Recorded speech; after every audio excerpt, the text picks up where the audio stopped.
on game. What a finish to this game as the Toronto Raptors beat the Philadelphia 76ers 125-101. And did you expect Stanley Johnson to hit the game winner? What a comeback from the Raptors 905.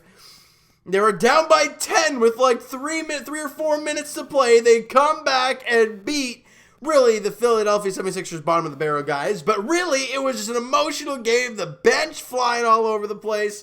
All the starters on the bench, they were having a great time watching this one. And the Raptors prevail by 4, 125-101. And let's break this puppy down because it was entertaining for sure.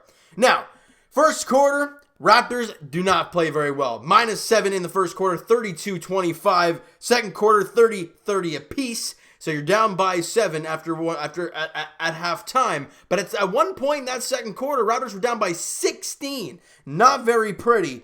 And that was the biggest lead of the game for the 76ers. Then we go to the third quarter, and the Raptors start getting into a groove. They're actually +9 in the third quarter, 35-26. They dig in defensively really hard, and a big reason of why that team did so well in that third quarter defensively, the ability to protect the rim in Chris Boucher. He was spectacular. He had 3 denials in the third quarter alone, and it allowed the Raptors to go +9, 35-26 there in the third quarter. And we go to the fourth, and you're not going to see Pascal Siakam. You're not going to see, Kyle Lowry or Gasol or any of these guys, right?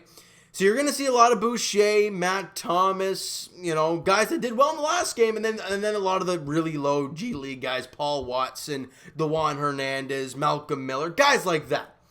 And that's exactly what happens. And the Raptors do at some point. They kind of bring their lead up. The Raptors don't score a bucket in like 3 minutes, and they're down by 10. It looks like that's about it. But we're sitting here like, it doesn't really matter. You're literally playing the 905 team. Both minor league teams are playing. So it really doesn't mean a whole lot. But then the Raptors 905 start playing with heart. They start playing like the actual Toronto Raptors. And this is what's showing everybody that from top to bottom in the organization, not saying those guys are at the bottom of the organization, I'm just saying as of, you're not going to have those guys start in the NBA Finals, are you? You're going to have them come out in garbage situations. From top to bottom roster-wise, this team fights, competes, and wants to win any given night. No matter if this game doesn't mean a damn thing or not. They all know that. But they wanted to win, especially for Adrian Griffin, who Nick Nurse is like, I'm going to have the night off. Adrian Griffin, you act as the head coach today. And that's such a great thing, because obviously Adrian Griffin's a guy who probably wants to be a head coach at some point in the near future. And Nick Nurse, why does he really need to coach this game if you could possibly play Philly in the playoffs? They have to get through Boston to do so, and I don't see that happening. But, you'd have to do that. You'd have to, if you could face Philly in the second round, or is it third round? I don't know how the seeding works and whatnot, but you could face them in the postseason. So why bother play your hands? You don't have to. So you let Adrian Griffin coach, let him have a good time, let him figure things out, and kind of see how he does. And I thought he did a great job. I thought Adrian Griffin did a great job, and you could see the guys really worked hard for him, and you saw they got the victory for Adrian Griffin. So good job on him. And in that fourth quarter, I did not expect them to come back from that. You see the talent on the floor, you don't expect it. Dejuan Hernandez, everybody, had a total of 4 points in his NBA career before today. He had 6 today. 6 points and 2 assists in 4 minutes. Dejuan Hernandez, have a game, young fella. Love what we're seeing there from these guys. They played with heart. They fought. They did a great job. I'm so proud of them. As they won the fourth quarter, 35-33, and won the game, like I said earlier, 125-121 over the Philadelphia 76ers. Let's quickly go through the numbers before we get into individual stats. All right. So, 44% from the field for the Raptors, 46% from the field if you're Philly. The Raptors really struggled early in this ball game shooting, so they really came around near the end. 42% from three for both teams. We were 18 for 43. They were 17 for 40. From the free throw line, 68%. Not very pretty there. 27 for 40. That is not good at all. They were 79%, 26 for 33. And rebounding locked at 47 apiece. Offensive boards, 11-9 in favor of Toronto, including that big one by Stanley Johnson there to get the game winner. And we go to the assists and 28 dimes for the Toronto Raptors. A very good job moving the basketball today, making your shots. And they didn't look good early. They weren't making their wide open looks. But as the game went along, they started to make their shots, and they looked good. They really did. 8 steals in the ball game to their 9, 10 blocks to their 7. Rephrase that. We had 8 blocks to their 9, 7 blocks to their 10. And the number that we all love to see, turnovers at 12. Much better. I think they had 13 in the last game and 12 today. So a much better performance on taking care of the basketball in the last 2 games. And this is when you want to get these things hammered home. Is getting close to the playoffs, rounding out the season. You want these turnovers to be down. You want to clean up your game, and you want everyone feeling good heading into that postseason.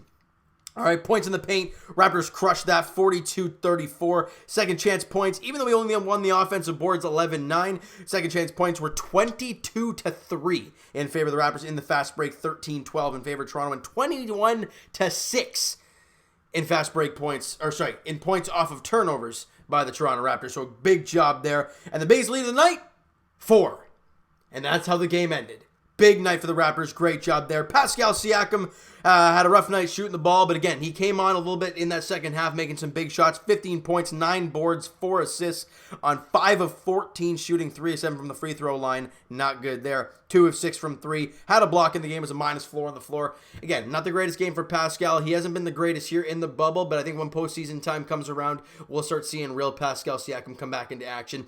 Ladies and gentlemen, you got to realize, this is regular season basketball. That doesn't mean anything. I understand that he should be going out there and balling. I get that. But as Kawhi said, this is just practice for the playoffs. And we saw, come playoff time, what regular season Kawhi looked like and playoff Kawhi looked like. And it looked like in the regular season he was trying his heart out, doing everything he can.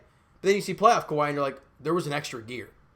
And we think Pascal Siakam might have that extra gear. We're going to have to wait and see, obviously, to see how that all plays out. But again, 1 rebound away from a double-double. Also had 4 dimes in the game, so all right there. Norman Powell in 26 minutes. He had 17 points.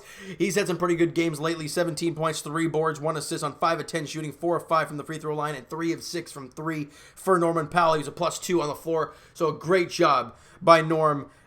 Getting his offense cooking heading into the playoffs. This is another weapon the Raptors need to get going here heading into the playoffs, and that he's getting hot at the right time. Marc Gasol going up against his favorite player, Joel Embiid, because he loves to lock this guy down.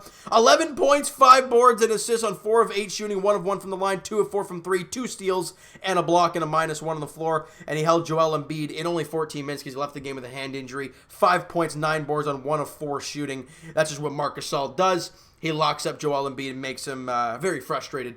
Kyle Lowry, 19 points, 1 board, 3 assists on 6 of 11 shooting, 6 of 9 from the free throw line, 1 of 4 from 3, 2 steals in the ballgame, -4 on the floor. And Fred VanVleet, 10 points, 2 boards, 6 dimes on 3 of 11 shooting, 3 of 3 from the line, 1 of 3 from 3, and a -11 on the floor. See what I'm talking about? These guys did not shoot the ball very well early. That was a lot of the regulars. Now, don't get too worried about it, guys. Don't get too disgruntled about it. Don't start getting worried about this team because they struggled against a depleted Philly team, because we have seen this countless times, even last year with this team, when they struggled, people start doubting, and then they play like they did in the playoffs. We're all like, oh, why do we even doubt? I've learned to not doubt this Raptor team, no matter what you see come out on the floor. That Boston game doesn't really mean anything to me, and today's game doesn't mean much to me, except you got to see a lot of the bench guys take over and get you a dub. That was great to watch. Hollis-Jefferson, 8 points, 6 boards, 4 assists on 2 of 3 shooting, 3 of 4 from the line, and he made a 3. He was 1 of 2 from 3, had a steal in the ball game, was a +5 while he was on the floor. Matt Thomas struggled mightily shooting the ball until late in this game. He made a big-time 3 with under 2 minutes to play. 6 points, 3 boards on 2 of 7 shooting, 2 of 5 from 3, and 23 minutes of work for Matty Ice. Matt Thomas, +14 while he was on the floor. And the man, Chris Boucher.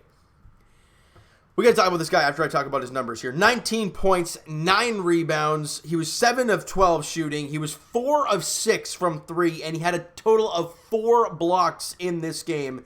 Big time. He's a -8 while he was on the floor, but a big night for Chris Boucher, and his back-to-back performances of extremely good ball.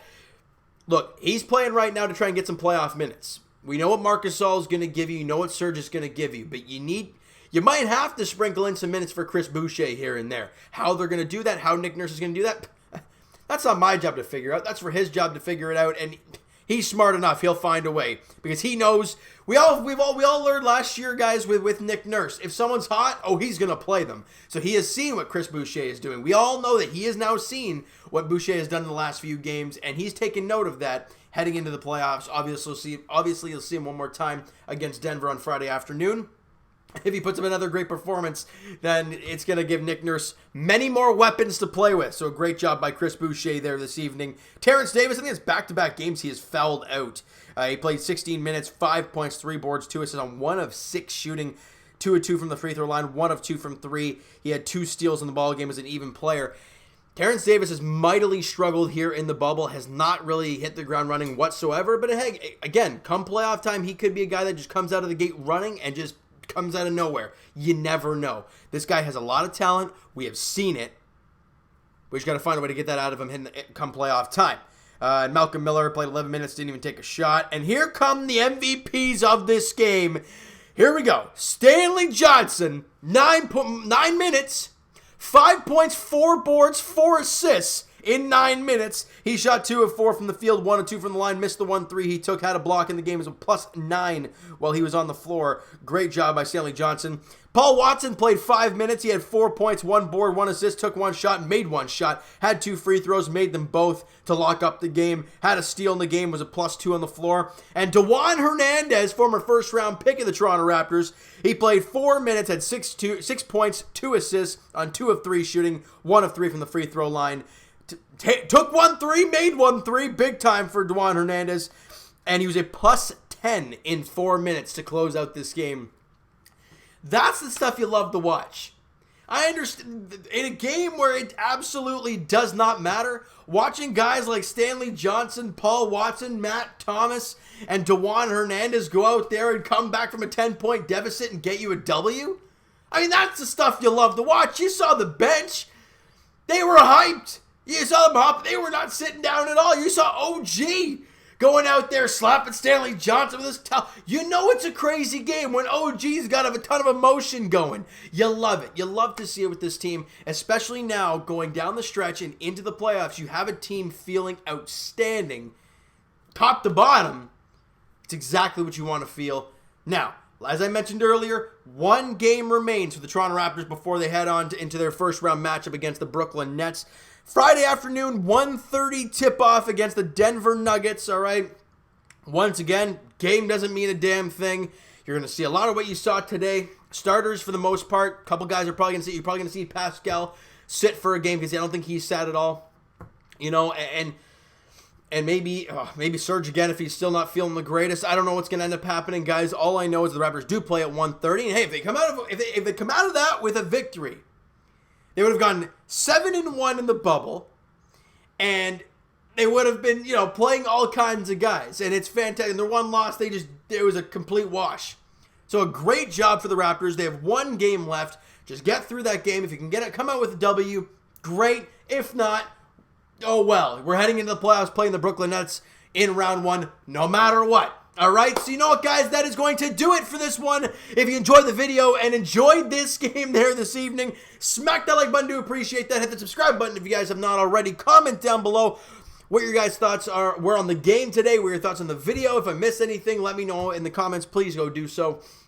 And your MVP in today's game, who would you give it to? Let me know in the comments. Would you give it to Chris Boucher? I think that's without a doubt. You got to give it to the Montreal native, Chris Boucher, without a doubt. If you want to say like guys like Dejuan Hernandez and Stanley Johnson to close it out, fine, so be it. I would not be opposed to that. All right, Twitter is down below for myself. Follow up, send me a DM, do all that great stuff. Also, the Instagram link is down in the description, so if you've not followed up there already, please go do so. And I will talk to you guys, Jays Edition, very shortly as they're trying their damnedest to make this comeback against the Miami Marlins at 11-9 in the 8th inning. I don't know if it's going to happen. We'll have to wait and see. We'll talk to you guys post-game there, and we'll talk to you guys as Raptors Edition, as I mentioned, on Friday, 1:30 tip-off against the Denver Nuggets in the final seeding game, even though it really doesn't mean anything. It's not even a seeding game anymore. It's more like a nice exhibition game against the Denver Nuggets before the playoffs get going against the Brooklyn Nets. And my plan is, if they play Brooklyn on the Monday for game 1, my plan is Sunday I'll be doing the round 1 preview against Brooklyn. All right, so thank you guys so much for listening and watching. Hope you guys enjoy the video. Talk to you guys then.